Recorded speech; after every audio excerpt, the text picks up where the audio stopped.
Well, we love our dogs for their unconditional love. There have been many hero stories that have captured our attention over the years. Lassie, Beethoven, even Underdog.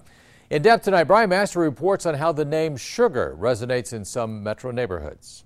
That's a real rascal there. Barbara Freeman went to a shelter looking for something different.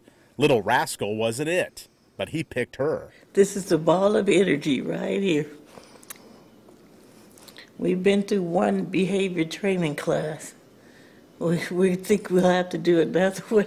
The retired Omaha North High School counselor knew it would be tough to recreate the magic of her American pit bull who died 2 years ago. Born April the 14th, 2001. Sugar paved a path well documented in the scrapbook. I first heard about her in an unpredictable way. It was the eve of Thanksgiving 2002. I went to the grocery store looking for last-minute shoppers for a story for our 10 p.m. news. This is my wife's list. She called me and told me these are the things that she missed out on. We found James Freeman, wide-eyed and unfamiliar with the terrain. Well, you can tell I don't do a lot of shopping. His wife, Barbara Freeman, had given him a long list of Thanksgiving essentials.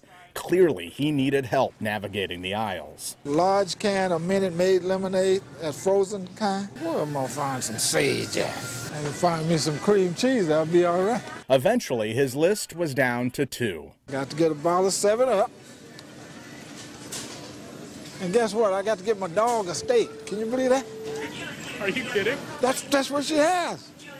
Steak for Sugar. That's the dog. Our dog is named Sugar. Sugar was getting steak. T-bones were her preference. Well, she knew to go to the basement and stand by the freezer.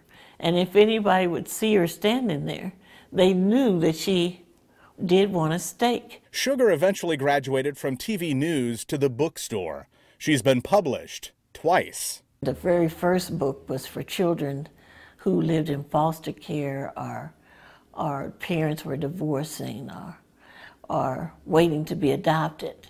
Sugar was teaching them a lesson about being patient and waiting, that if you have a goal and you want a family, just be patient. And Super Smart Sugar was about the intelligence of dogs. All dogs find a way to communicate with you. And Barbara Freeman plans to write more. There's lots more Sugar stories that can come. When my husband and I would go out to eat, I think we'd bore people sometimes with our Sugar stories. In a way, her little spirit still lives on because most of my stories are for children and they're very loving stories. Which brings us back to Little Rascal, the new pet with some big feet to fill in the Freeman home.